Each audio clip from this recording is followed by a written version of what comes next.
Okay, so our next question comes from Alistair Banks in the UK. Hi, Alistair. So let's see. Hey, OB, hope you're well. I would be interested in your thoughts on various types of monitoring software. Are they worth investing in? And if so, do you have favorites? Look forward to seeing you for Like Minds again this year and hopefully getting my copy of the book signed. Thank you, Alistair. Yeah, we'll have a little book signing at Like Minds. Hopefully Like Minds Paris or the real Like Minds in Exeter. We'll see, maybe both. So, okay.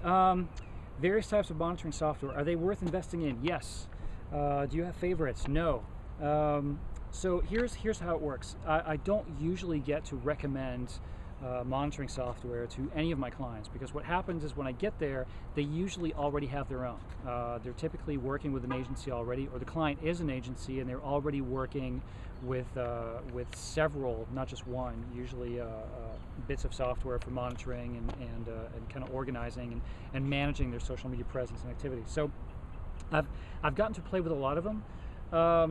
Obviously, I prefer the large, heavy tools, the enterprise level tools.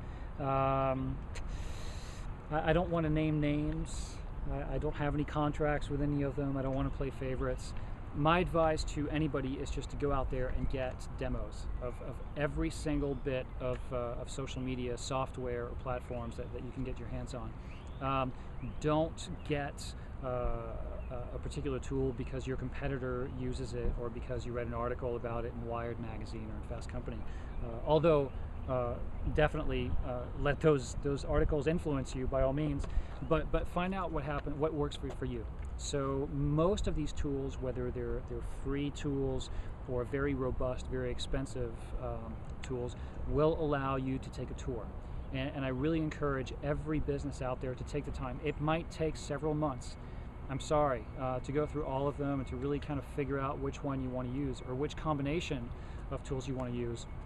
But you should never, absolutely never take my word for it. You shouldn't take the word of anybody for anything. Try them out, see what works, see what doesn't work, understand what the limitations are. Most tools today for some of my international clients are actually fairly limited because they don't convert different languages very well.